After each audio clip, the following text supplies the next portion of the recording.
Hola a todos, feliz sábado, ¿cómo estáis? Tenemos que ir empezando ya.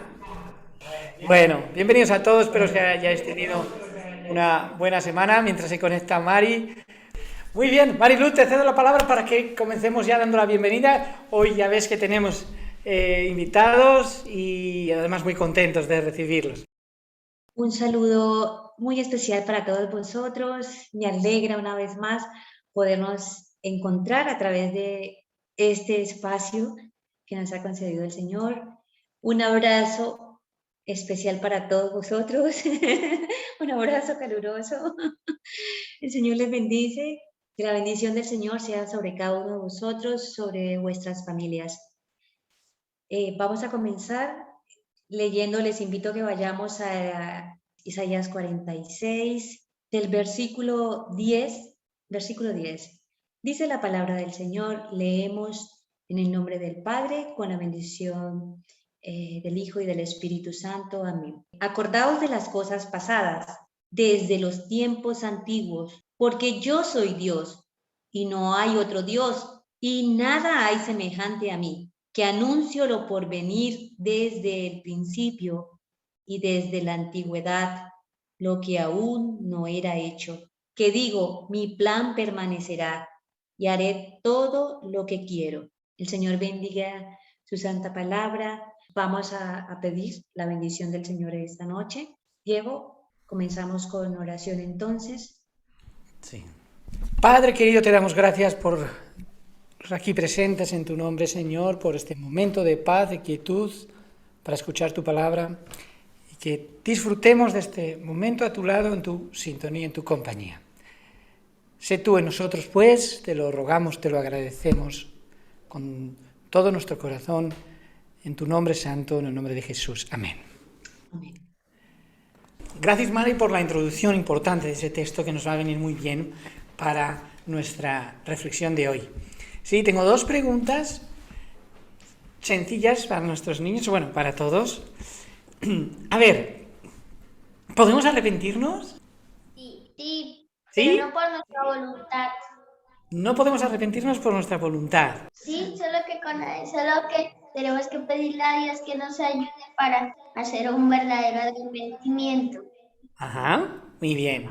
Vale. ¿Qué significa Teshuvah? Esta era la difícil. Regresar. Muy bien. Lo dijo por ahí. Volver a Dios. Muy bien, regresar, volver a Dios, Teshuvah. Cuando ellos dicen Teshuvah, ya entienden la conversión, el regreso, la vuelta a Dios. ¿Sí? Muy bien, niños, muy bien. Amén, amén. Me alegra verte, mamá, a mami que estás ahí. Me alegra verte. Sí. Bueno, vamos a, así tal como estemos, a hacer una breve oración. Señor, te rogamos nos ayudes ahora en esta temática. Lo pedimos, lo agradecemos, sabemos que es tu palabra y ella nos alimenta, Señor. Ayúdanos a entenderte. Por Jesucristo, nuestro Señor. Amén. Bueno, antes de comenzar, tengo aquí unos apuntes. No sé si lo vamos a hacer en dos partes. La escatología es una de las asignaturas más complicadas para mí. Hay gente que tiene un don, el don de profecía es un don, como lo es el de enseñanza, como lo es el de evangelismo, como es el de curación, como es el de atención. La profecía, que nunca es traída por voluntad humana, creo que es un elemento importante. Quiero establecer, antes de comenzar, mis objetivos. Satanás es un enemigo vencido. El objetivo de toda profecía es consuelo, victoria, seguridad, firmeza. Al abordar esta temática de una forma sencilla, vamos a encontrar puntos bastante impactantes, novedosos.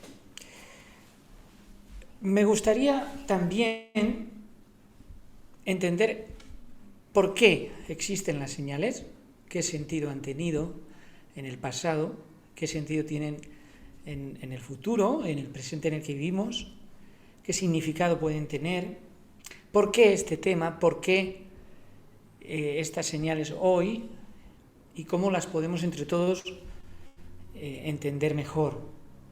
Si yo os dijera, si Jesús viniera a predicarnos hoy, ¿qué os parecería? En vez de estar yo aquí, si aunque fuera Jesús, digamos, Jesús, danos un sermón tú, danos una predicación tú. ¿Le escucharíamos? Sería interesante saber, ¿verdad?, que podría Él mismo predicarnos. Bueno, pues lo que hoy vamos a ver no es ni más ni menos que un sermón de Jesús. Un sermón de Jesús que tiene que ver con la escatología del ayer.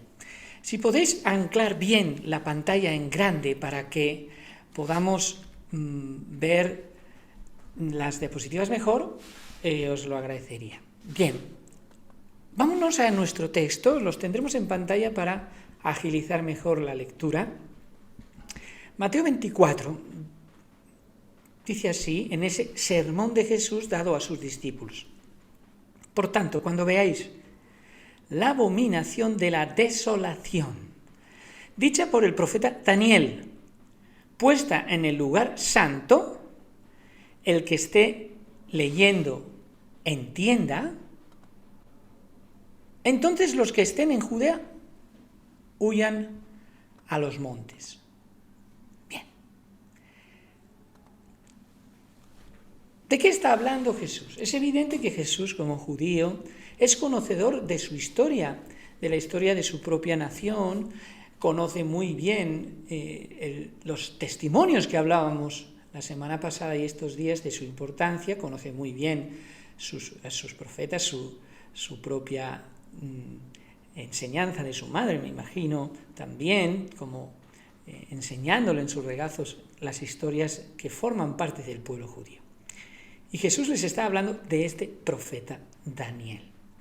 Jesús está estableciendo un sermón exclusivamente a sus seguidores, a sus discípulos. No es un sermón a la gente que lo ve por primera vez, a la gente que se acerca a él enferma, que necesita esa esperanza en ese Mesías, sino que es un sermón muy concreto para ellos, que tiene que ver con ellos, que ya se acerca al final de Jesús y han estado con ellos, él con ellos varios años y los está preparando. Lucas nos da una pista más sobre este apunte, sobre la abominación desoladora de la que habla Daniel y sobre todo este sermón que se encuentra en Mateo 24. Es curioso que este sermón aparezca en los sinópticos, es decir, que aparece en los 3 evangelios. Por lo tanto, su veracidad es importante también que la entendamos. Cuando veáis a Jerusalén sitiada por ejércitos, esto es el apunte que da Lucas, ¿vale?, como historiador. Sabed entonces que ha llegado su destrucción. Es decir, este es el pasaje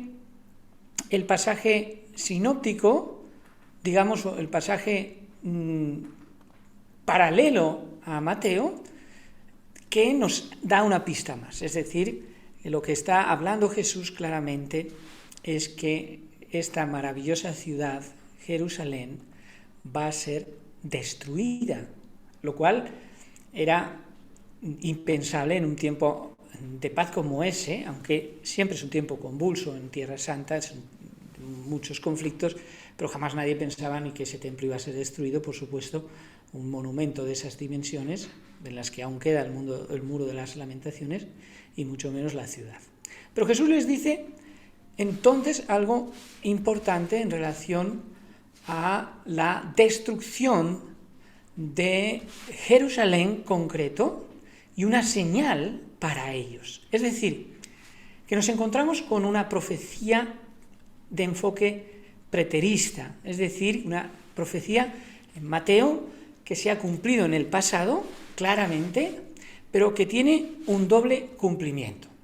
Las señales que Jesús está estableciendo aquí a sus discípulos, en ese momento evidentemente eran futuristas, es decir, no os voy a dejar solos, voy a daros unas señales, porque va a pasar esto, lo está profetizando Jesús, lo está conectando con Daniel, pero tiene un doble cumplimiento. ¿Por qué? Y veréis por qué lo decimos, es decir, no podemos quedarnos solo en que se cumplió en el pasado y ya está. Es cierto que se cumplió en el pasado porque nos lo está diciendo Lucas. Si observáis este relieve, es un relieve de la destrucción de Jerusalén. En concreto, veis los utensilios sagrados del templo, el el candelabro, tenéis el arca. Este relieve de la destrucción del templo, de la destrucción de Jerusalén en el año 70 después de Cristo por el general Tito. Tenemos, evidentemente, muchos registros de esto. Ahora bien, ¿por qué es tan importante? ¿Por qué es tan importante que comprendamos la destrucción de Jerusalén? Vamos a ver si oímos este pequeño vídeo. El año 70 después de Cristo es un año clave para entender mucho del contexto bíblico del Nuevo Testamento y para comprender tanto la historia del judaísmo como la historia del cristianismo. Pero, ¿qué fue lo que realmente sucedió ese año? A ver si lo puedo hacer en grande. Gesio Floro amaba el dinero y odiaba a los judíos.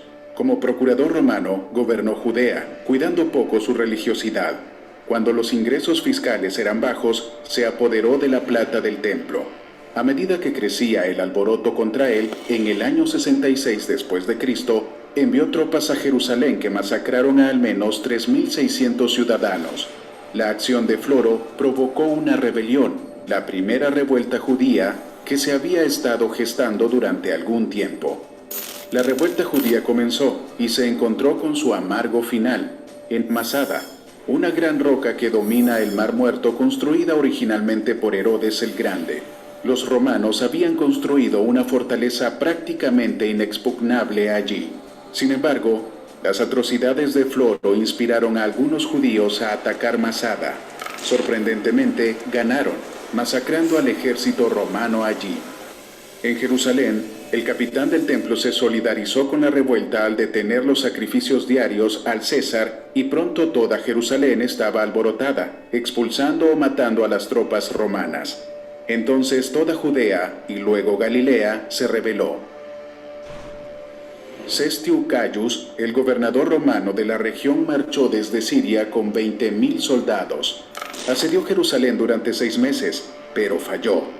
Dejó 6.000 soldados romanos muertos, sin mencionar el armamento que los defensores judíos recogieron y usaron. El emperador Nerón luego envió a Vespasiano, un general condecorado, para sofocar la rebelión de Judea. Vespasiano sofocó a la oposición en Galilea, luego en Transjordania, luego en Idumea y dio la vuelta a Jerusalén. Pero antes del golpe de gracia, Nerón murió. Vespasiano se vio envuelto en una lucha de liderazgo que concluyó con los ejércitos orientales pidiéndole que fuera emperador. Uno de sus primeros actos, luego de su ascenso como emperador en el año 69 después de Cristo, fue nombrar a su hijo Tito para conducir la guerra contra los judíos. Por ahora, Jerusalén estaba aislada del resto de la nación, y las facciones dentro de la ciudad luchaban por encontrar estrategias de defensa. A medida que avanzaba el asedio, la gente comenzó a morir de hambre y peste. La situación era tal que, por ejemplo, la esposa del sumo sacerdote, que una vez vivió en medio de lujo, tuvo que buscar migajas en las calles. Mientras tanto, los romanos emplearon máquinas de guerra para lanzar rocas contra los muros de la ciudad. Los defensores judíos luchaban durante el día y reconstruían los muros en la noche. Finalmente, los romanos atravesaron el muro exterior, luego el segundo y finalmente el tercer muro.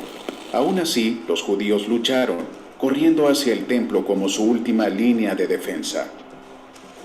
Ese fue el final para los valientes defensores judíos y para el templo. El historiador Josefo afirmó que Tito quería preservar el templo, pero sus soldados estaban tan furiosos con sus recientes oponentes que lo quemaron. Finalmente, los judíos de Jerusalén que quedaron vivos fueron asesinados o vendidos como esclavos. Por otro lado, la resistencia judía que había tomado Masada la mantuvo durante al menos 3 años más. Cuando los romanos finalmente construyeron una rampa de asedio e invadieron la fortaleza, encontraron a los defensores muertos. Se habían suicidado para evitar ser capturados por extranjeros. Estos hechos marcaron el fin de un Estado judío hasta los tiempos modernos. La destrucción del templo también significó un cambio en la adoración de los judíos. aunque ese cambio había comenzado cuando se habían dispersado después del exilio. La primera destrucción del templo por los babilonios en el año 586 a.C. había obligado a los judíos a convertirse en personas de libro. El triste final del templo cerró la puerta al sistema de sacrificios. Las ceremonias se ajustaron para el hogar y la sinagoga. El Sanedrín se disolvió y el centro de la religión judía se trasladó a las instituciones educativas de Yamnia. Pero, ¿qué hay de los cristianos? ¿Dónde estaban? Fuera de la ciudad, básicamente. Muchos habían sido expulsados de Jerusalén por la persecución décadas antes. Eusebio escribió que cuando comenzó la revuelta en el año 66 después de Cristo, algunos de los cristianos judíos restantes huyeron a Pella, una ciudad al otro lado del río Jordán. Se podría decir que estos eventos balancearon el equilibrio de poder de la joven iglesia hacia los gentiles. Misioneros como Pablo originalmente habían tratado con una iglesia judía fuerte con sede en Jerusalén, pero la no participación de los judíos cristianos en la revuelta creó una brecha obvia entre ellos y sus contrapartes tradicionales. Después del año 70 después de Cristo, a los cristianos no se les permitió entrar de nuevo en las sinagogas. La caída de Jerusalén, entonces, hizo a los cristianos aún más distintos de los judíos e impulsó a la iglesia a desarrollarse principalmente entre los gentiles.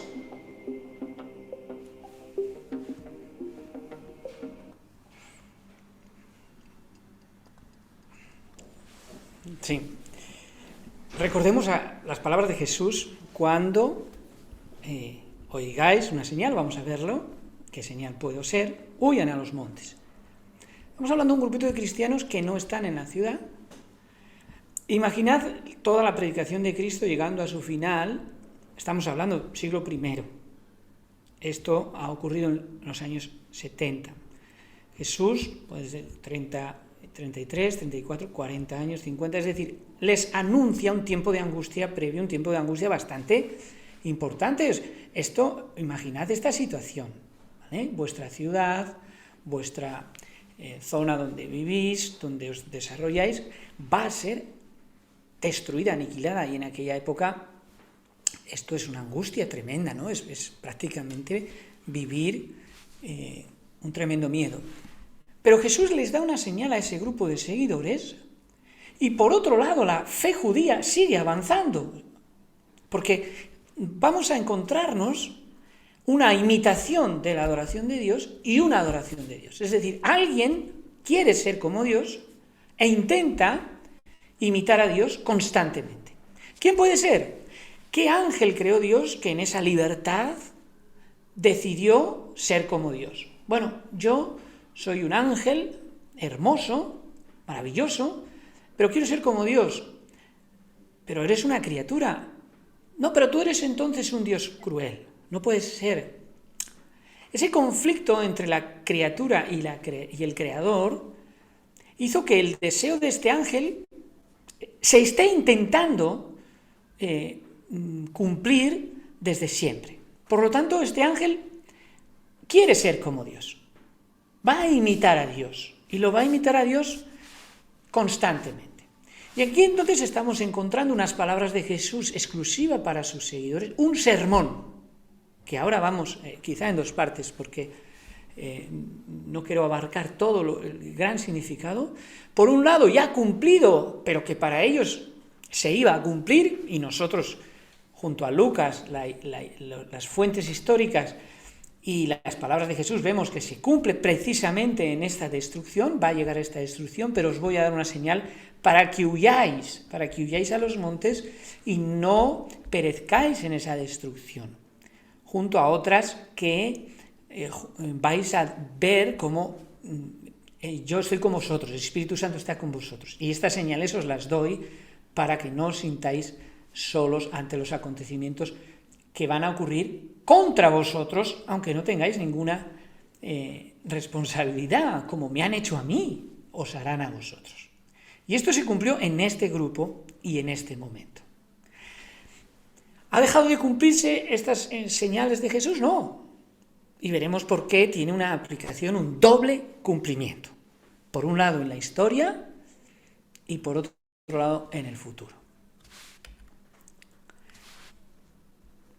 la abominación desoladora de la que habla el profeta Daniel, ¿qué significa? La palabra abominación, tenemos que ir a nuestro lenguaje bíblico y podemos comprender claramente el mismo término que aparece en el libro de Deuteronomio. Quemarás en fuego las esculturas de sus dioses, no codiciarás la plata ni el oro que las recubre, ni te lo apropiarás, no sea que caigas con ello en una trampa, porque esto es abominación. Esta palabra aparece en la misma, reflejada en el recuerdo hacia lo que ocurre en el templo de Daniel, para algunos con Antíoco Epífanes profanando ese templo y burlándose, para otros una línea en el tiempo, la abominación no es otra cosa que la idolatría constante a lo largo de los tiempos, en este momento a través de esos ídolos y en nuestros días a través también de una idolatría, de una abominación que desola, que va en contra de la verdadera adoración, que no tiene por qué tener elementos siempre negativos, puesto que en la imitación de algo, imito algo original, siempre es después del original. Cuando lo imito como me interese a mí para ser adorado, pero que en el fondo es abominación a Dios, porque es una falsa adoración, aunque no lo parezca.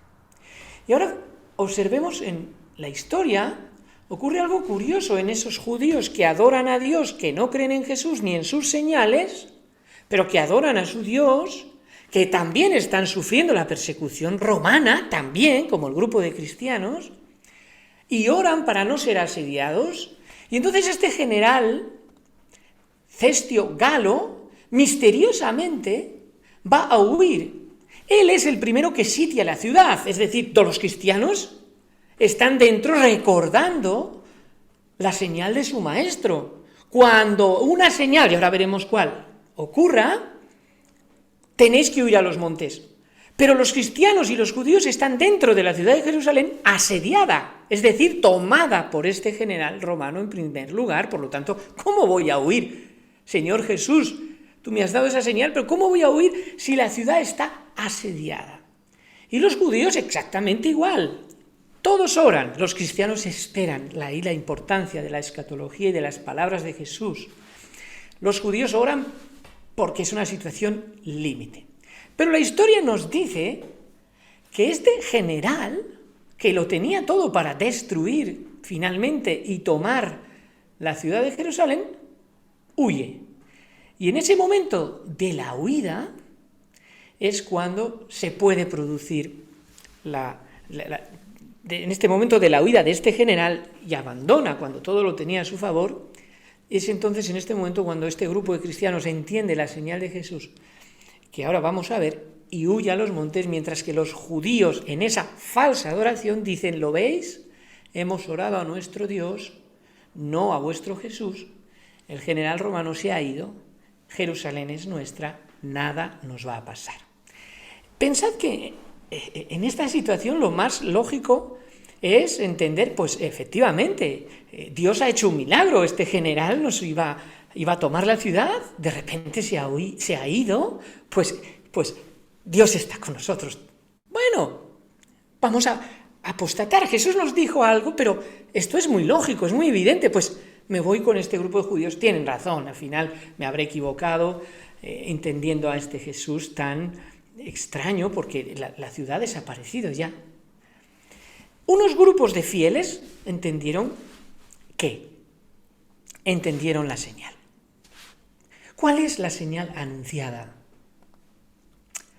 Tan pronto como los estandartes idólatras del ejército romano fuesen clavados en el suelo sagrado, que se extendía varios estadios más allá de los muros, los creyentes en Cristo debían huir a un lugar seguro. Al ver la señal preventiva, todos los que quisieran escapar debían hacerlo sin tardar.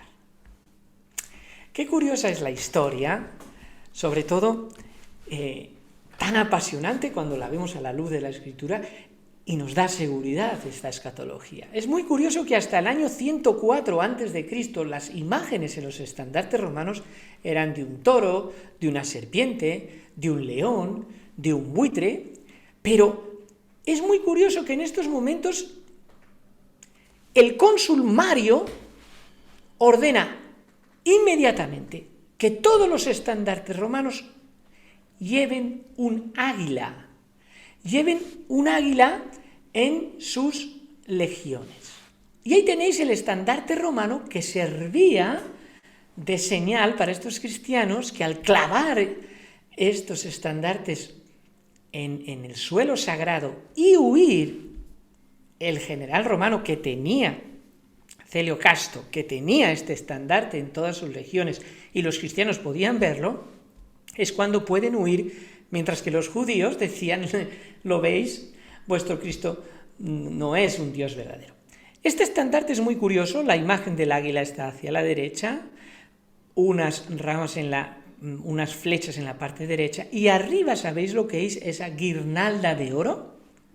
¿Sabéis lo que es encima de la cabeza? ¿Sabéis lo que es? Es el dios Mitra, ¿vale? El dios del sol. Muy bien, el dios Mitra, que es una adoración a un objeto creado por Dios maravilloso, que también en ocasiones se nos dice el sol de justicia es Jesús, pero nunca adoramos a un sol ni a un objeto creado, pero que ya no está el buitre, el toro, sino que en estos momentos se ha decretado, se ha decidido que este sea el símbolo. Curiosamente, justo cuando este grupo de cristianos entiende esa señal y puede huir a los montes contra todo pronóstico, contra toda lógica. Y ahí es donde nos enfrenta directamente la profecía a tomar una decisión. Jesús no podía, evidentemente, saber todos estos acontecimientos si Dios no hubiera estado con él.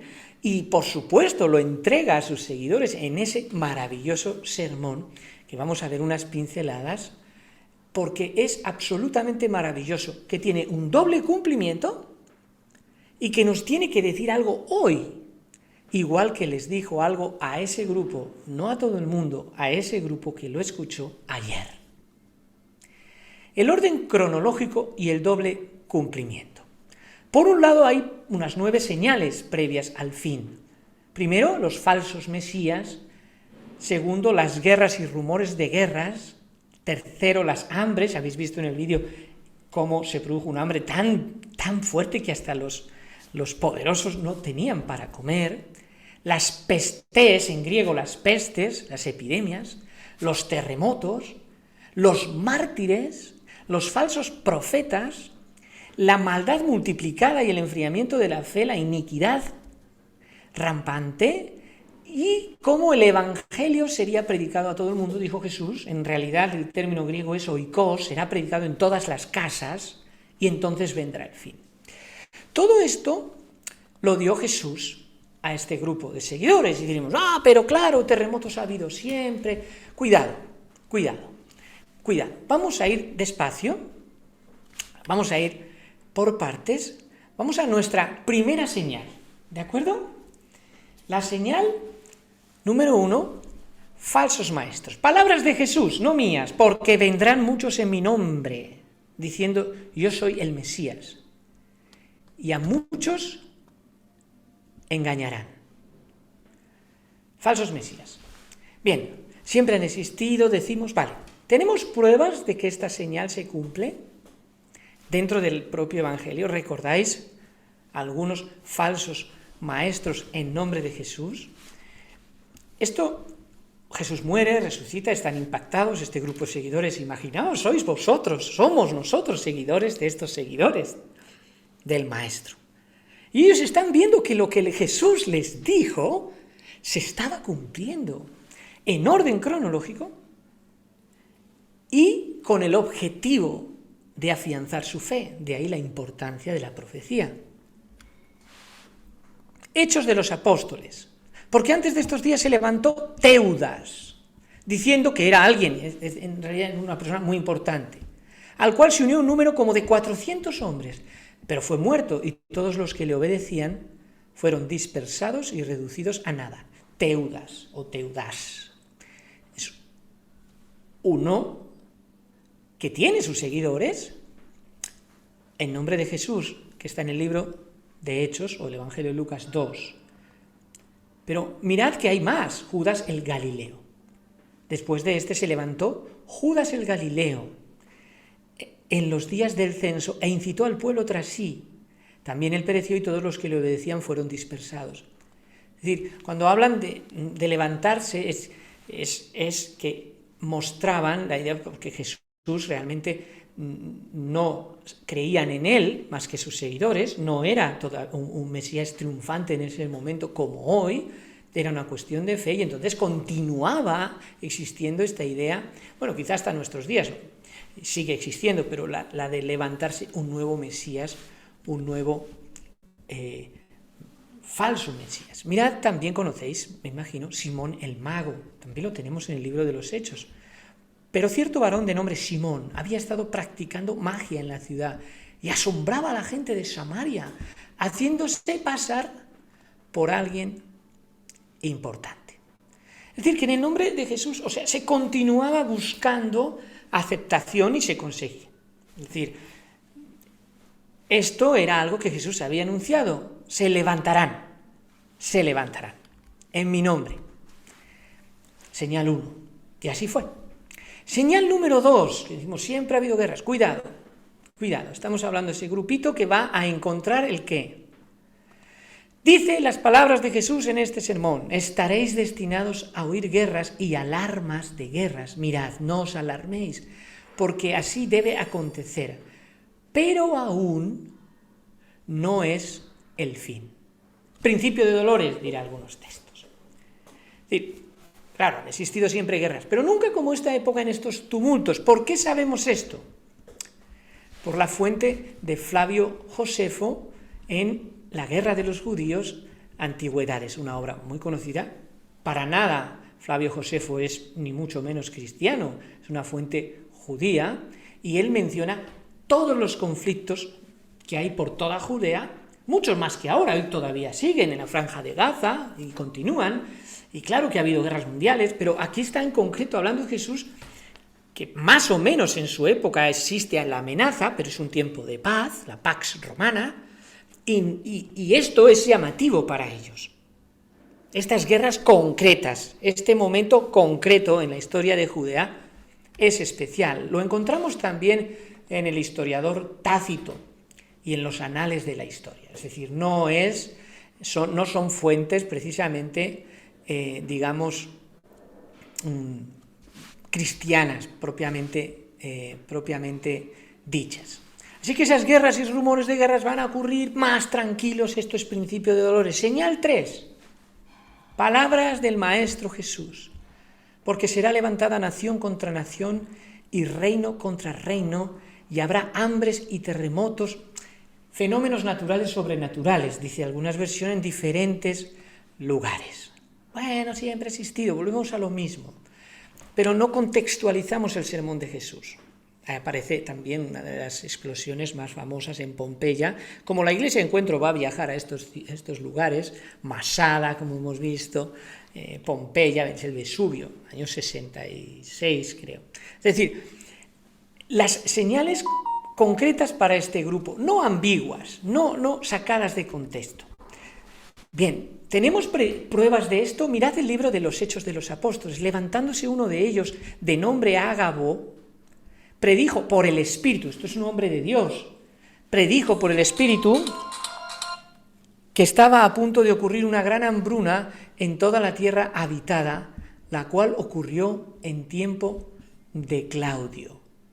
Es decir, anuncia una hambruna importante, ¿sí? Libro de Hechos de los Apóstoles, una predicción concreta, exclusiva, sobre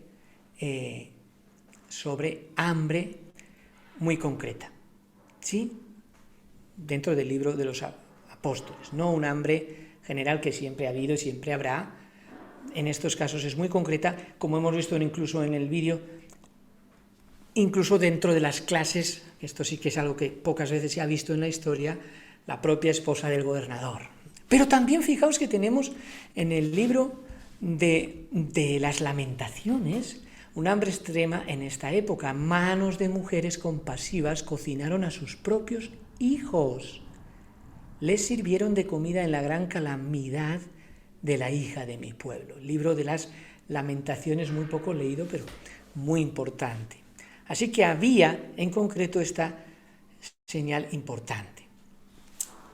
Mirad, la señal número 4. Persecución. Palabras del Maestro Jesús.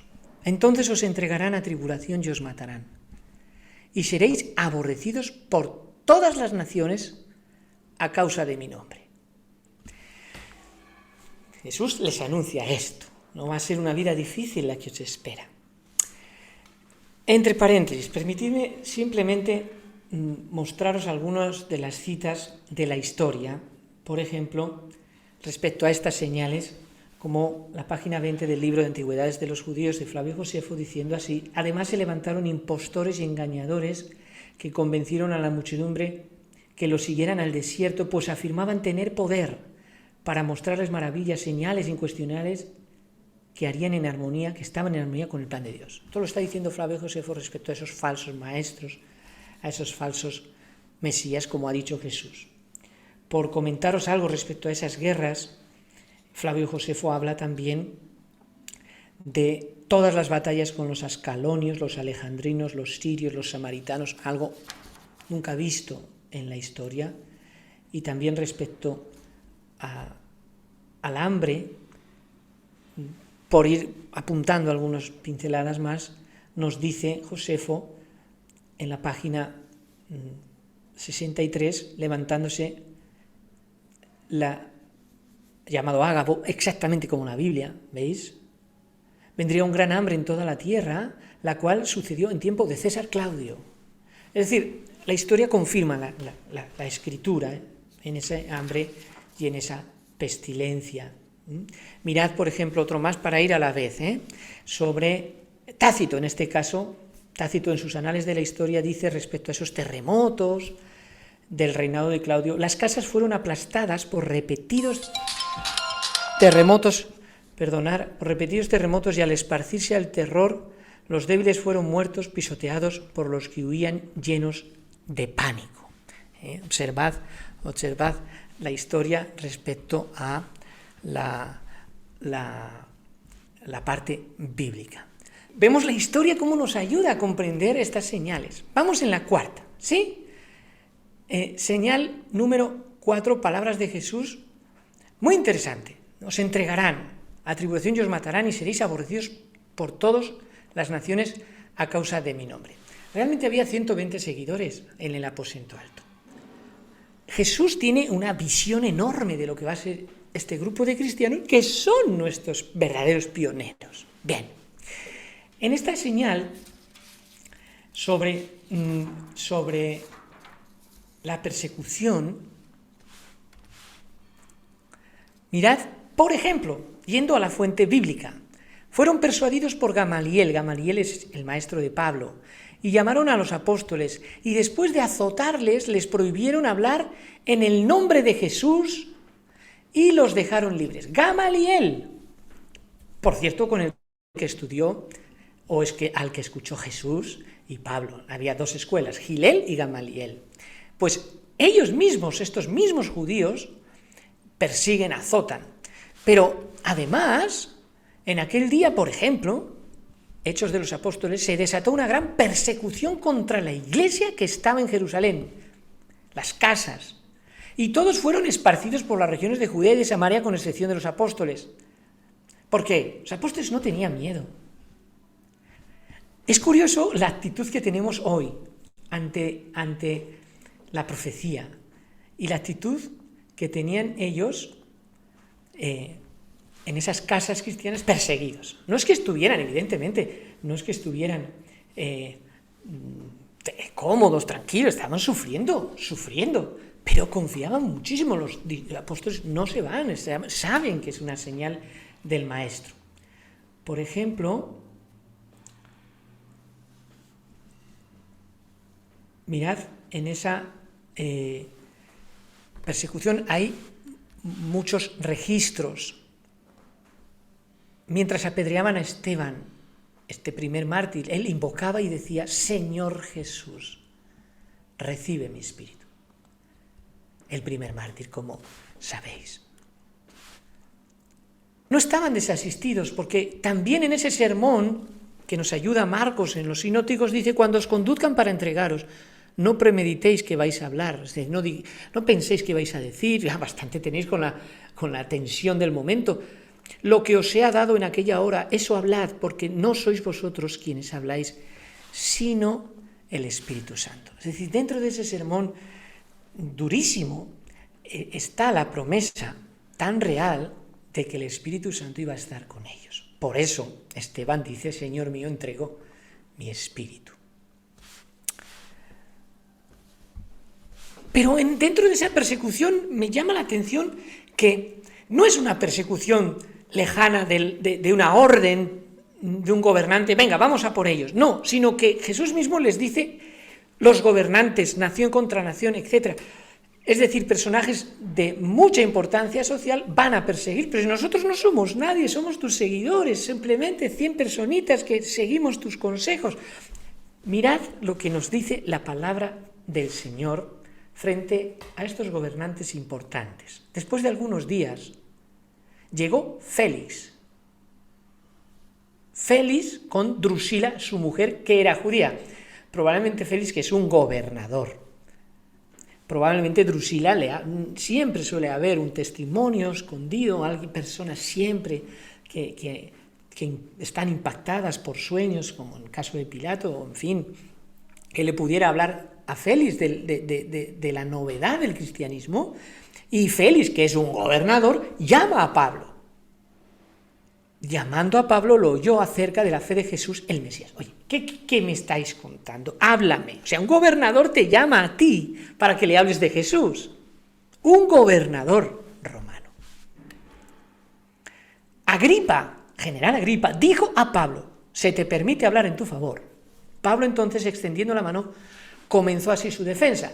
Es decir, ahí tenemos un ejemplo de un discípulo seguidor del maestro que acaba frente a un tribunal de un gobernante, es decir, de un gobernante muy importante, un general muy importante. Por lo tanto, la profecía se cumple, se está cumpliendo. Señal número 5, dice nuestro querido Jesús: muchos tropezarán entonces y se entregarán unos a otros, y unos a otros se aborrecerán. Familias serán divididas, lo creas o no. Entonces, dice Jesús, al principio había una gran unidad, que nos gusta recordar esto de ellos, pero después se produce un tropiezo, un zarandeo. Recordad Mateo 24 como doble cumplimiento. ¿Habrá hoy un zarandeo? Pero vamos a lo que ocurrió ya, lo que sabemos que ha ocurrido. Un zarandeo. Mirad el conflicto de los siglos, por ejemplo. Satanás despertó las más fieras y degradadas pasiones en las almas de los hombres que ya no razonaban, dominados por impulsos y su ira ciega. En la familia se produjeron apostasías donde antes había unidad. El zarandeo es una situación que Jesús advierte que va a ocurrir. Y es importante porque en nuestra familia sería muy triste que uno siguiera la fe y otro no. Dentro de esta misma tribulación ocurrieran estos tropiezos. ¿Tenemos pruebas de esto? Vamos a verlo. Mirad, segunda de Timoteo dice la palabra del Señor: porque Demas, amando este mundo presente, me ha desamparado y se ha marchado a Tesalónica, Crescente a Galacia y Tito a Dalmacia. ¿Veis? Claro, es que las apostasis se han producido siempre. Sí, pero es que Jesús lo estaba anunciando en un momento como este, de nacimiento del cristianismo. Pero además,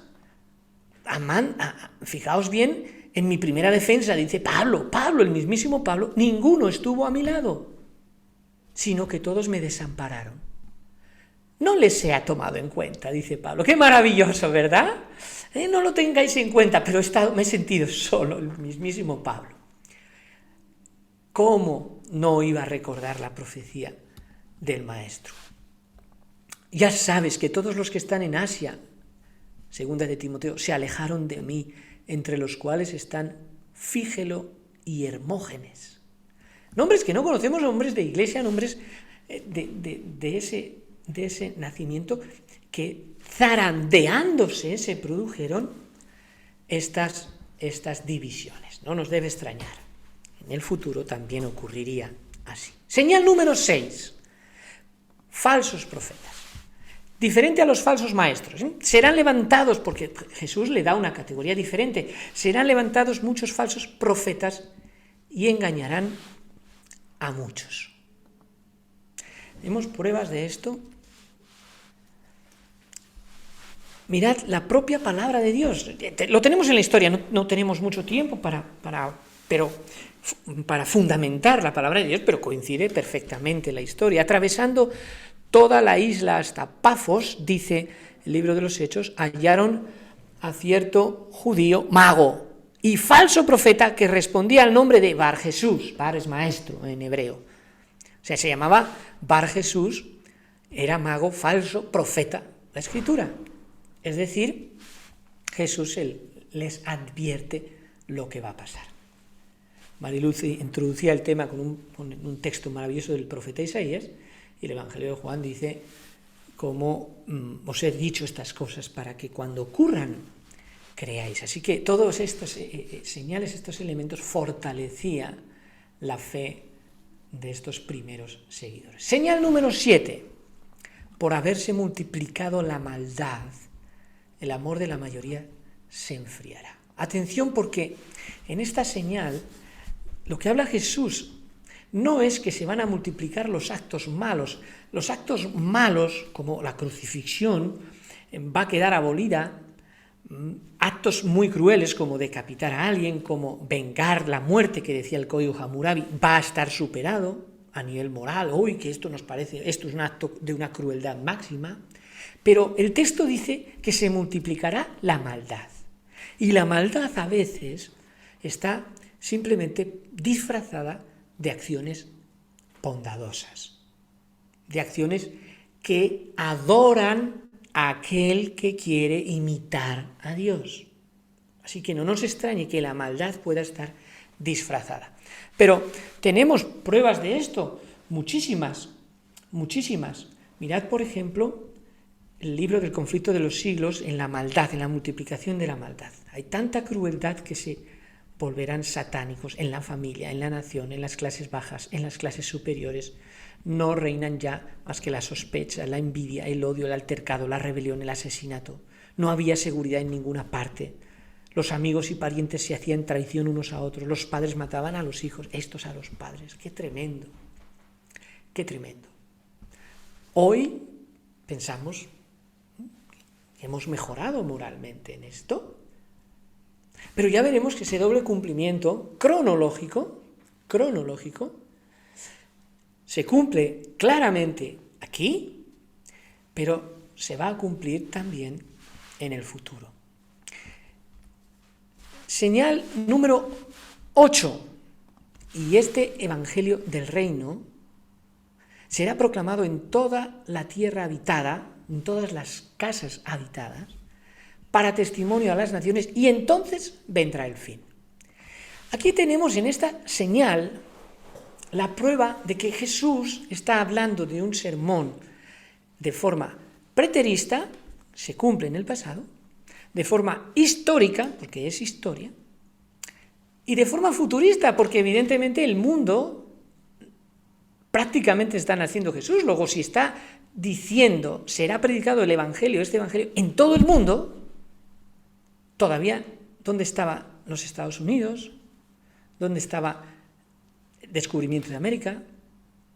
Por lo tanto, esta señal, entonces vendrá el fin, nos abre las puertas hacia el doble cumplimiento de este sermón.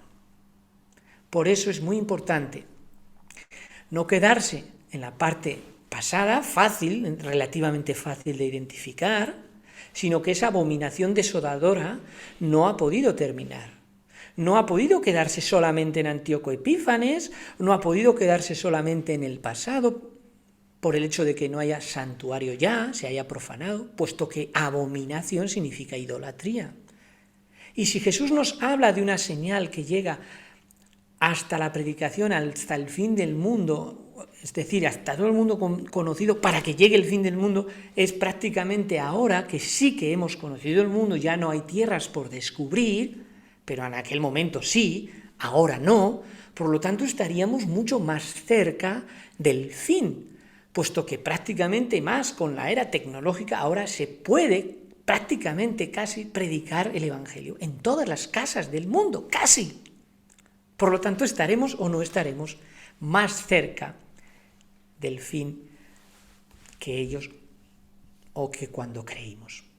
Y para ir terminando, porque lo vamos a dividir en dos partes, si os parece bien, porque queremos conectar el doble cumplimiento del pasado y del futuro, la abominación desoladora del pasado y del futuro, queremos conectarlo para identificar muy bien qué es esa abominación de la que habla el profeta Daniel, el que lea entienda.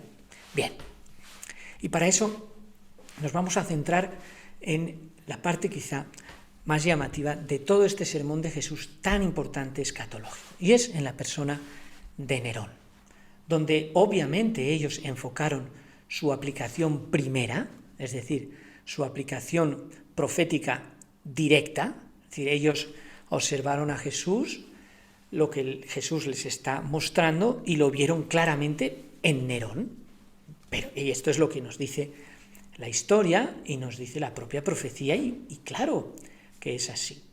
Pero esto tiene un doble cumplimiento. ¿Y por qué Nerón? Nerón va a hacer algo muy curioso, exactamente igual a lo que ocurre con la destrucción de Jerusalén en el año 70 con el general Tito y con esa doble adoración. Vosotros, cristianos, no tenéis a ese Dios, os ha abandonado, nosotros hemos orado a nuestro Yahvé y el general se ha ido. Vosotros habéis huido a los montes y de repente se ha destruido la ciudad. Sois culpables. ¿Culpables de qué? Por haber huido. ¿Veis?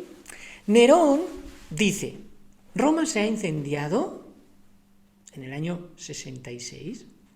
¿Quién ha sido? El grupo de cristianos. ¿Por qué?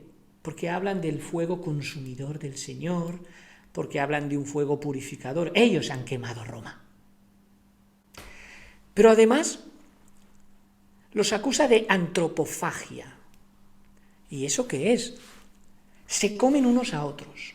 Por lo tanto, voy a destruirlos, porque son caníbales. ¿Y por qué se les acusa de esto? Pues porque dicen, recuerdan una cena donde hablan de que el cuerpo de Cristo, la sangre de Cristo, todo el que come mi cuerpo y bebe mi sangre, este es hijo mío y tiene parte conmigo.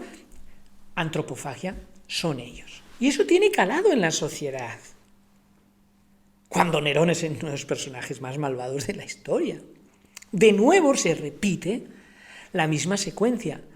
Un grupo es culpado de algo que, por supuesto, no ha cometido, perseguido, para dañar su fe. ¿Por qué? Porque un enemigo quiere imitar a Dios. Recordando a Jesús, en aquel momento, este grupo, también nosotros, en una profecía preterista y futurista, donde no perdemos de vista la obra maestra de Lucifer. No es satánico porque es malvado solamente, es satánico porque es inteligente, porque es un ángel de luz caído. ¿Cuál es la obra maestra de imitación de Lucifer? Esta. Satanás ha llevado cautivo al mundo. Ha introducido un sábado ídolo, dándole aparentemente gran importancia. Ha robado la lealtad del mundo cristiano del sábado del Señor a este sábado ídolo. El mundo se inclina a una tradición, un mandamiento creado por los hombres, así como Nabucodonosor se exaltó al levantar su imagen de oro en el valle de Dura. Satanás se exalta a sí mismo por medio de este sábado falso que ha robado del patrimonio celestial. ¿Por qué acudimos ahora al doble cumplimiento futuro de las señales de Jesús y de la obra maestra de Lucifer? Porque solamente vamos a encontrar un punto en el que se van a converger, en el que se van a unir toda la obra de falsa adoración, de abominación, de idolatría y de persecución a aquellos grupos que no acepten este falso sábado. Al igual que Caín, los hombres de hoy están violando un claro así dice Jehová. Dios ha santificado y bendecido el séptimo día y requiere que todos lo santifiquen como memorial de la creación. Sin embargo, el archiengañador ha inspirado a los hombres para que levanten un día de reposo rival, que Dios considera igual que la ofrenda de Caín. Así como Caín, aquellos que adoran este ídolo se ofenden porque el pueblo escogido de Dios prefiere guardar el día que Dios ha especificado en su ley, más bien que un día de reposo de creación humana. Procuran obligar a sus semejantes a adorar este ídolo. Así hizo Nabucodonosor cuando colocó su imagen de oro en el valle de Dura y en su soberbia y exaltación propia, procuró obligar a todos a que se inclinaran ante ella. Así como Caín echó a un lado el santo mandamiento de Dios y ofreció un sacrificio de su propia elección, los hombres han echado a un lado el santo sábado y han exaltado un día que ellos han creado. Y así como Caín se llenó de amargura contra Abel, ellos se llenan de amargura contra aquellos que, por su observancia del sábado, hacen ver mal la adoración de un día que carece de un mandato divino. La importancia de la idolatría en relación con la adoración es la clave para entender hoy la escatología del ayer, la clave para entender el mensaje de Jesús. Si vamos al libro de Apocalipsis, vi otro ángel volando en medio del cielo que tenía ¿el qué? Un evangelio eterno, es decir, único, imperecedero. ¿Para qué? Para proclamarlo a los asentados en la tierra, es decir, a toda nación, tribu, lengua y pueblo. Primer ángel. Ese evangelio, ¿qué decía? Decía a gran voz: temed a Dios, respetad a Dios, dadle gloria, porque la hora de su juicio ha llegado, y adorad al que hizo el cielo, la tierra, el mar y las fuentes de las aguas. Y una vez concluida esa creación, ¿qué hizo? Bendijo, conmemoró el sábado. No está en la ley, está antes de cualquier ley y estará después, de mes en mes, de día de reposo en día de reposo. Vendréis a adorar. La imitación del original, ¿cuál puede ser? La imitación de un día que conmemora tiene que tener relación con el sol, tiene que tener relación con el día del sol que se llama domingo. Y este sutil engaño nos debe hacer reflexionar sobre esta verdad incómoda a que todo el mundo religioso se ha rendido. Se requerirá gran cuidado y sabiduría en la presentación de la verdad del sábado. Se necesitará una gran medida de la gracia y el poder de Dios para derribar el ídolo que se ha erigido en forma de falso sábado. No es fácil, es que el día del Señor es el sábado.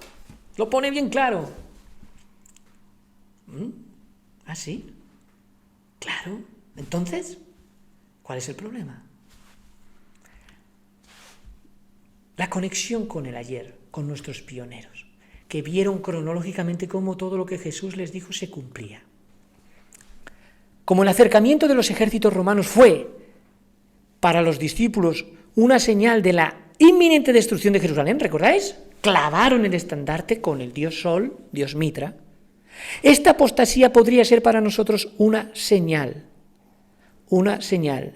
de que se llegó al límite de la tolerancia de Dios, el final de los tiempos, de que nuestra nación colmó la medida de su iniquidad y de que el ángel de la misericordia está por emprender el vuelo para nunca volver. Los hijos de Dios se verán entonces sumidos en aquellas escenas de aflicción y angustia de Jacob. Tiempo de angustia, previo tiempo de angustia. Ascienden al cielo los clamores de los fieles y perseguidos. Mirad, no sé si podéis seguirme en la conexión con ellos. Imaginad a Pedro. Pedro está viviendo una persecución, como todos, y todos lo saben, y tienen que ocultar el nombre verdadero de sus iglesias, y tienen que comunicarse con un lenguaje exclusivo, porque obviamente son perseguidos. Por eso Pedro dice aquí, la iglesia que está en Babilonia, elegida juntamente con vosotros, y Marcos, mi hijo, os saludan. Estamos perseguidos, pero ese grupo se identifica. La iglesia que está en Babilonia, esta iglesia es la iglesia que está en Roma. La iglesia que está en Roma. Palabras del apóstol Pedro. ¿Y por qué no dice Roma? Porque está perseguido, de hecho va a morir crucificado boca abajo según la tradición. Para evitar esto tienen que utilizar códigos claves. La iglesia que está en Babilonia os saludan, la iglesia que estáis en nuestro enemigo directo. Santificad mis días de reposo, que sean una señal entre yo y vosotros para que sepáis que yo soy el Señor vuestro Dios. Santificad mis días de reposo, que sean una señal. El sello del Espíritu Santo está aquí, y la señal que sucede hoy en nuestro mundo cristiano y en todo el mundo, porque el mundo secular va a ser partícipe de esto, aunque no lo sepa, tiene que ver con esta señal. No sé si queréis que sigamos o lo dejamos aquí y seguimos el próximo día o avanzamos un poquito más. Decidme, porque estoy sufriendo por si se nos va el tiempo o queréis que sigamos. Decidme.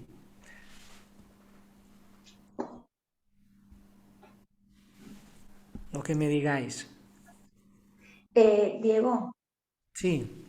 el tema es súper interesante y por mí seguimos, no sé lo de mis hermanos, pero ¿qué opino? Que como es importante la comprensión, porque de hecho yo tomo nota y muchas cosas que creo que sí, pero en momentos me confundo. Entonces, en mi opinión, de seguir no hay problema, pero avanzar el tema no quiero quedarme con dudas, con preguntas. Vale, podemos apuntarlas. Haríamos hasta donde vamos del tema. Vale, si queréis las podemos apuntar, ¿vale? Sería muy interesante que además tiene que haber preguntas. Pero sí que estoy intentando llegar a esta parte y si queréis podemos ver la relación con el aire. ¿Vale? Seguimos entonces un poquito más. ¿Sí, Mari? Un poquito más. Vale. Entonces estamos de acuerdo en que hay una señal, hay un día, hay una adoración, hay una imitación, hay un enemigo, hay unas señales en el pasado y en el futuro, porque el Evangelio se ha predicado a todo el mundo para que llegue el fin. ¿Y por qué le damos importancia realmente a algo exclusivamente nuestro? Porque encontramos similitudes en la profecía. La señal estaba escondida. No todo el pueblo judío vio que en aquel águila, en aquel estandarte romano, significaba huir. De hecho, todo lo contrario. Pensaron que cuando se fue el general, era el momento. Sin embargo, un pequeño grupo de fieles supieron esperar. De acuerdo. Constantino, siglo IV, decreto. Esto es un decreto, ¿vale? Un decreto que todos los jueces y todos los habitantes de la ciudad y todos los mercaderes y artesanos descansen en el venerable día del sol. ¿Qué día es este? El domingo. Constantino. Esta fue la primera ley dominical. A partir de aquí, todo el mundo va a descansar en este día. Sin embargo, la Biblia es muy clara respecto, y lo veremos aparte, evidentemente, respecto a que la señal o el día del Señor realmente es el sábado. Y es algo tan claro y tan evidente que nadie, absolutamente nadie, se opone a esta verdad. Y sin embargo, genera un recorrido en el que solamente se quedan un pequeño grupo de fieles. Mirad, ¿dónde vemos esto? Por ejemplo, en el cardenal Canon Caferata, en su libro El Catecismo sencillamente explicado. ¿Qué dice este cardenal? Canon Caferata. Una palabra en cuanto al domingo. Dios dijo, acuérdate de santificar el día sábado. El día de reposo era el sábado, no el domingo, dice él. ¿Por qué entonces santificamos el domingo en vez del sábado? La Iglesia alteró la observancia del sábado a la observancia del domingo. Los protestantes, que profesan regirse por la Biblia y la Biblia sola, la de Lutero, sola escritura, y que no creen nada, al menos que esté en la Biblia, deben estar medio perplejos al observar el domingo cuando Dios dijo distintamente, santificarás el sábado. La palabra domingo no aparece en ninguna parte de la Biblia y por lo tanto los protestantes están obedeciendo la autoridad de la Iglesia católica. ¿Sí? Palabras del cardenal Caferata. Mirad en este libro, el Monseñor Segur, hablando del protestantismo hoy, ahí tenéis el libro, dice, fuente católica. Fue por la autoridad de Jesucristo que la Iglesia Católica transfirió este reposo al domingo para conmemorar la resurrección de nuestro Señor. De modo que cuando los protestantes guardan el domingo, aun cuando no quieran admitirlo, le están rindiendo homenaje a la autoridad de la Iglesia. Palabras de una fuente importantísima católica. Mirad John O'Brien en uno de sus libros más conocidos, La bestia, el dragón y la mujer, página 33. La Santa Iglesia Católica fue la que cambió el día de reposo del sábado al domingo, primer día de la semana. Y no solo obligó a todos a guardar el domingo, sino que urgió a todos a que trabajaran el séptimo día a riesgo de un anatema. Los protestantes profesan reverenciar la Biblia, mas sin embargo, por su acto solemne de guardar el domingo, reconocen el poder de la Iglesia Católica. La Biblia dice, acuérdate del sábado para santificarlo. Pero la Iglesia Católica dice, no, guarda el primer día de la semana. Y aquí que todo el mundo civilizado se inclina en obediente reverencia al mandato de la Santa Iglesia Católica. Siendo que el sábado y no el domingo se especifica en la Biblia, ¿no es curioso que los que no son católicos y quienes profesan tomar su religión directamente de la Biblia y no de la Iglesia, observen el domingo en lugar del sábado? Sí, claro que son inconsistentes, pero este cambio se hizo unos 15 siglos antes que naciera el protestantismo. Para ese tiempo la costumbre se observaba ya universalmente. Los protestantes han continuado la costumbre, aun cuando se base en la autoridad de la Iglesia Católica y no sobre un texto explícito de la Biblia. Dicha observancia permanece como un recordativo de la Iglesia Madre, de donde se separaron las sectas no católicas. Es como un niño que se fuga de su casa, pero aún lleva consigo en el bolsillo una foto de su madre o una trenza de su cabello. Importante fuente. Y una más. Mirad, estamos hablando de una fuente de 1915. Dice el cardenal Jaime Gibbons: desde luego que la Iglesia Católica declara que el cambio fue un acto suyo. Y el acto es una marca, repito, de su poder eclesiástico y de su autoridad en asuntos religiosos. 1923.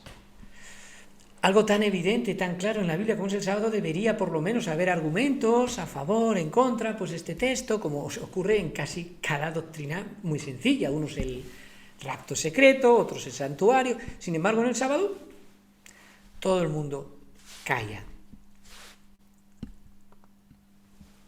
Pero este día tan universalmente exaltado es un sábado espurio, un día común de trabajo, el domingo. Se acepta un lugar en lugar del día que Dios bendijo y santificó, pero el seguro resultado de este curso de acción se deja ver en el castigo que recayó sobre Nadab y Abiú y los hijos de Aarón. Es decir, que nos hemos quedado solitos, nos hemos quedado como aquellos pequeños grupos que, no entenderán bien la Escritura, pero ese grupo pequeño que sigue el sábado no entiende por qué tiene tanto poder el domingo. Alguien ha tenido que ayudarles, alguien ha tenido que favorecer esto. ¿Dónde nace el protestantismo? Porque es esa de donde nacemos todos nosotros. ¿Dónde nace esa fuerza? ¿Por qué es tan importante el nacimiento del protestantismo, la conexión con este día de adoración falso y la relación con las palabras de Jesús? Mirad el símbolo de los Estados Unidos y por qué tienen ese parecido absolutamente interesantísimo con el estandarte romano, con el dios Mitra Sol, lo tenéis encima, con las palabras en latín, pero también el sello de los Estados Unidos, donde utiliza el águila romana, el dios Mitra, donde encontramos unas inscripciones en latín que vamos a ver, e incluso la arquitectura de Washington es absolutamente romana. Podéis ver en la fotografía qué edificio veis arriba, qué edificio veis abajo. ¿Encontráis parecidos? Sin duda. Pueden ser señales para este grupo de fieles. Arriba tenéis el Capitolio, abajo la Basílica. Mirad este sello de los Estados Unidos, que se emplea oficialmente. Mirad el águila romana de el general Celio Casto y Tito. ¿Veis el enorme parecido? Y a la derecha tenéis el dios Mitra, la diosa Mitra o dios Mitra, para dios del sol, reflejado encima del águila, día domingo, día del sol. Mirad, por poneros un ejemplo del reverso de un dólar americano, cómo tenéis en la parte izquierda de nuevo el águila, en la parte derecha el ojo de la providencia y palabras inscritas en latín, y ya veis aquí esta palabra nobis ordo seculorum, donde pensamos este nacimiento del nuevo orden mundial, y ya está hace mucho tiempo, el nuevo orden de los siglos, el nuevo orden que parte realmente de unas potencias más importantes del mundo, y donde nacemos nosotros los protestantes, donde nace toda la religión, protestante. Ahí tenéis cómo esas inscripciones, nuevo orden del mundo, nuevo orden de los siglos, y sobre todo la que a mí personalmente me llama más la atención, ¿vale? Que significa aquí en este águila, vamos a ver, de todos uno. Esa inscripción, que es menos conocida, a mí me llama más la atención, porque en latín dice que de todos uno. Es decir, no está hablando de la unidad en espíritu de Jesús, de todos los cristianos, ¿no? En espíritu, no. Está hablando que de todos los pueblos, de todos los estados, de todos, vamos a hacer uno. Y aquí es importante porque nosotros ya encontramos esta conexión. Este es un libro que podéis leer, el Evangelio del Domingo, del Papa Francisco, de las tendencias actuales hacia la importancia de adoración de este día. Roma, el papado, como sabemos, y se ha interpretado así desde el mundo protestante, y ya desde nuestros pioneros con Nerón, con la iglesia que está en Roma, no digas Roma, di Babilonia, porque estamos perseguidos desde entonces. El águila, como ese símbolo que va a ayudar, que está ayudando, porque sola no puede, ese Dios Sol, que es esa imitación de este enemigo, y que quiere ser como Dios, que quiere ser adorado, y que se unen y se convergen para darle fuerza al final del mundo. Aquí no se ve bien, pero lo tenéis como de todas las religiones, se quiere hacer una, es decir, el papado, el protestantismo y Estados Unidos. Todas estas son las religiones, las ramas cristianas que nacen, que parten de la ruptura con el catolicismo. Bien, ¿por qué todas estas iglesias no discuten el domingo? Mirad, el mundo protestante, en Carta 90, 1897, el mundo protestante ha levantado un sábado ídolo y lo ha colocado en el lugar donde debe estar el sábado de Dios. Y así están andando en los pasos del papado. ¿Os parece que esto es correcto? Esto que decimos en el dólar, más allá del elemento gráfico, lo que nos interesa sobre todo es la idea de todos uno. ¿Os parece que realmente está siendo así? ¿Sabéis lo que es un celo evangélico, una persona celosa? Si despertamos a que el protestantismo se cele con el domingo, es decir, comprenda que no lo ha adorado, entienda que es una doctrina fundamental, lo vea en la ley de Dios, no como es, sino que lo vea directamente como un domingo, ¿os imagináis que todo el protestantismo empiece a ser celosos con el domingo y entienda que hay que volver al domingo porque no se ha guardado? Hay un libro maravilloso de un pastor protestante, ¿por qué Dios nos quitas el domingo?, ¿no? Es decir, la idea de volver, de que realmente el mundo protestante no se ha dado cuenta, pero directamente pasa a esa adoración. Mirad la señal. Mirad la señal. Por el decreto que imponga la institución del papado en violación a la ley de Dios, nuestra nación, Estados Unidos, se desvinculará completamente de la justicia. Cuando el protestantismo extienda la mano a través del abismo para coger así la mano del poder romano, cuando se incline por encima del abismo para darse la mano con el espiritismo, en aquel momento era una doctrina muy importante, cuando bajo la influencia de esta triple unión nuestro país repudie todo principio de su constitución como gobierno protestante y republicano y haga provisión para la propagación de las mentiras y seducciones papales, entonces sabremos que ha llegado el tiempo en que se verá la asombrosa obra de Satanás y que el fin está cerca. Entonces será tiempo de abandonar las grandes ciudades y prepararnos para abandonar las menores en busca de hogares retraídos en lugares apartados de la montaña. Podría ocurrir, quizá no en todos, pero es una señal.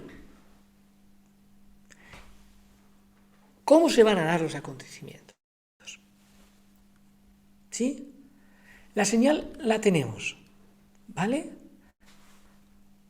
habrá obligación.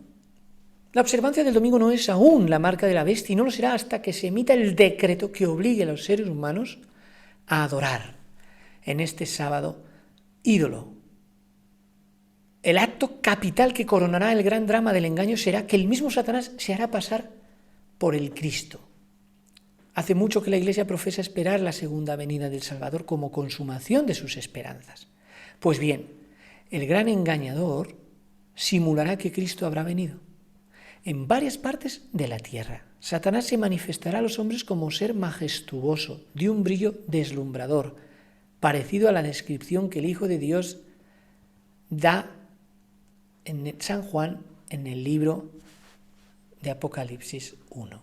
Es decir, la imitación tiene que tener una obra culmen. Satanás quiere ser como Dios. No va a engañarnos de la misma manera que en el ayer era una destrucción literal de nuestro hogar, de nuestras casas. En el sentido que va Jerusalén a ser destruida. Esa era la señal para huir. En este caso tenemos el fin del mundo. Se va a acabar nuestro mundo. Jesús prometió volver, pero alguien desde siempre le ha envidiado. Una creación angelical con todas sus huestes busca confundir. Busca que ese grupo de seguidores entre ellos se separen. Busca que aquellos que realmente tengan luz para encontrar la señal, se produzca una apostasía dentro de ellos. Por otro lado, busca que el mundo se rinda ante el Dios Sol sin que lo sepa y sin que le importe. Ahora podéis escuchar predicaciones donde la tierra tiene que descansar y por lo tanto el domingo ha de ser un día de descanso a la tierra. La familia debe volverse a juntar en domingo, porque ni el protestantismo se ha dado cuenta. Van a las iglesias los domingos, pero no han percibido que este era el día del Señor realmente y ahora lo están asociando. Y cuidado, porque si se pone celoso una persona religiosa, ya sabéis lo que pasa cuando una persona es celosa de sus creencias.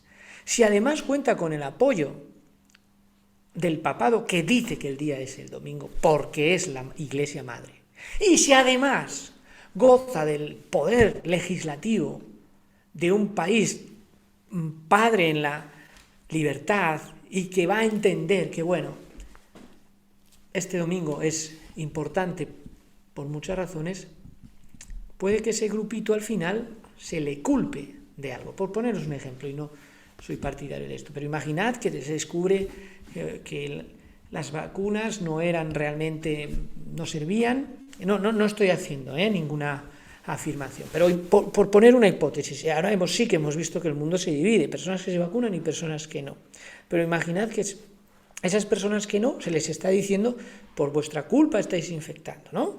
Y se están buscando. Imaginad que esto no fuera así, por un momento. Es decir, cuando el pueblo de Dios se le está culpando de quemar Roma, pues hombre, es que habéis quemado Roma, decís que el fuego purifica y os coméis unos a otros.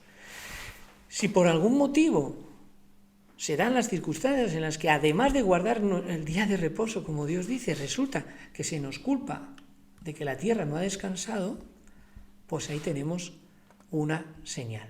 Y para ir terminando y dejaros paso, la gloria que le rodee a Satanás superará cuanto haya visto todos los ojos de los mortales.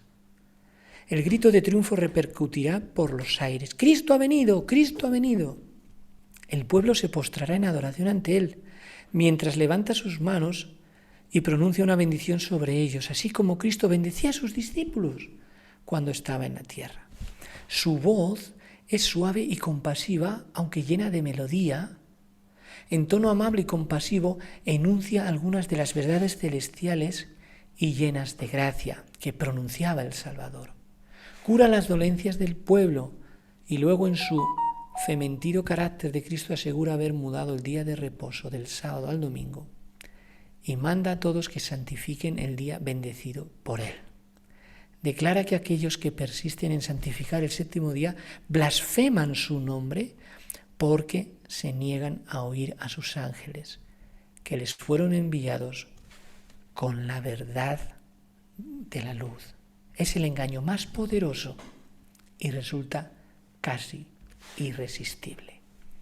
Si van a asediar la ciudad un general y después huye, lo más normal pensar es que Dios ha mandado esa señal. Esa señal era falsa. El pueblo de Dios, sin embargo, no se extraviará. Las enseñanzas del falso Cristo no están de acuerdo con las Escrituras. Su bendición va dirigida a los que adoran la bestia y su imagen, precisamente aquellos sobre quienes dice la Biblia que la ira de Dios será derramada sin mezcla. Por resumir, ahí tenéis un bosquejo final. Comienza la crisis, hay un pequeño tiempo de angustia, termina el tiempo de gracia, hay un gran tiempo de angustia, están los sellos y las plagas, y Cristo vuelve. Grandes cambios están a punto de producirse en el mundo y los movimientos finales serán rápidos. E inmediatamente dice el propio Jesús en su sermón, inmediatamente después de la tribulación de aquellos días, el sol se oscurecerá y la luna no dará su resplandor. Las estrellas caerán del cielo y las potencias de los cielos serán conmovidas. Y entonces aparecerá la señal del Hijo del Hombre en el cielo.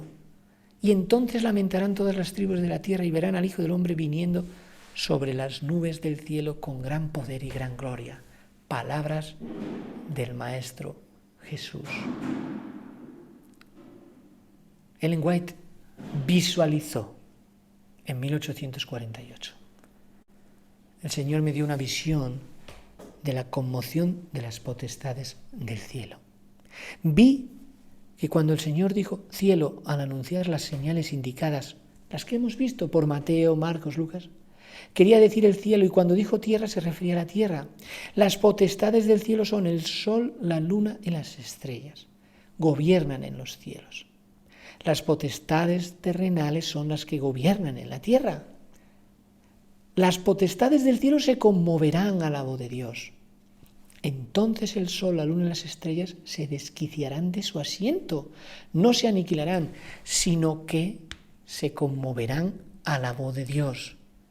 Y pronto aparece en el este una pequeña nube negra. Es una visión de un tamaño como la mitad de la palma de la mano.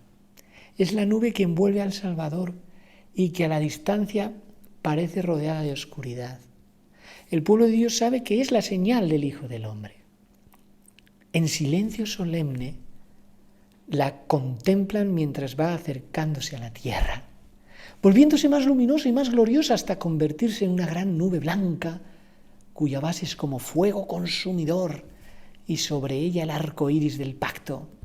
Jesús marcha al frente como un gran conquistador. Voy a terminar. La visión de la verdadera segunda venida. Quiero terminar con palabras de Jesús.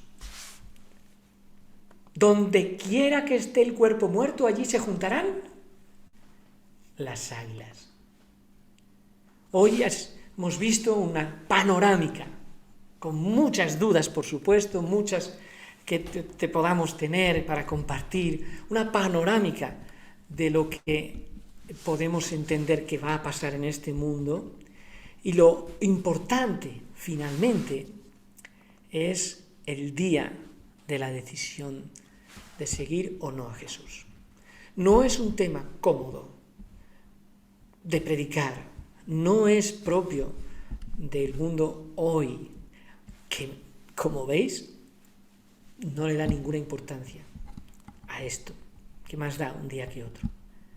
Pero todo el mundo protestante está adorando en domingo. Querida Iglesia, yo os deseo de verdad que el objetivo de la escatología se cumpla en vuestros corazones y en el mío, que no es otro que recordar a Jesús, sus palabras, su esfuerzo, para que le entendamos, porque Hay un enemigo que va a intentar engañarnos, que ha intentado engañarnos siempre, que en momentos distintos han sido persecuciones sangrientas, crueles, y en momentos distintos será de otra forma, porque siempre hay una imitación. Dios os bendiga y ojalá que esto nos acerque más al Señor Jesús. Vamos a orar juntos. Padre Santo, gracias por este momento, estar aquí reunidos en la Iglesia Encuentro, todos juntos con un recuerdo de tu aliento de vida. Son momentos convulsos, muy difíciles para nuestro mundo, ya dividido. Señor, queremos que nos ayudes en nuestra vida. Queremos ser de aquel grupo que adore de verdad y que no sea engañado. Ayúdanos, Padre Santo, que por Jesús te lo pedimos y te lo agradecemos. Amén.